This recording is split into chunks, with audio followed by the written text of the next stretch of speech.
Hello mga mi!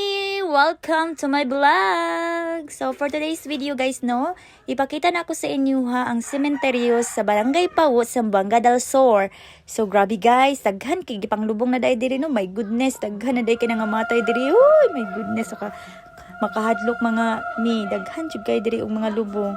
O padulong na day mi ana no sa lubong sa ako ang grandfather. So mao na akong mga igagaw.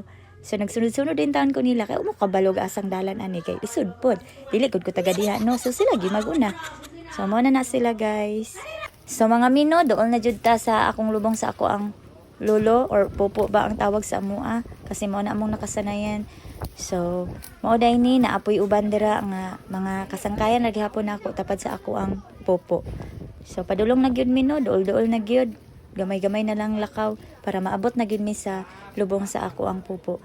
Ika 12 years na day ni niya mga mi. 12 death years anniversary na ni niya.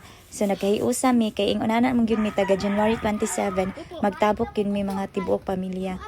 Para malipay pud si pupo sa langit ba. O mo na iyang pangalan galikan no bihinay. So mo na ako ang pupo, liwat man ni si papa ni pupo day. Oy pare-pareho gid sila mga. Mo na ako maigaga, mga gwapa kaayo mga mi. Diri ako mga ayaan. Sus, pagkadaghana din namo puri bayag mo mga mi. Ay, mo juning nakadaog yun mi sa padaghanay ani katong reunion namo. So mo na ako nagpakit rapod ko dihang dapita. O mo na akong papa, may pinakakusyang anak sa ako ang pupo. Nahubog na din na siya mga mino.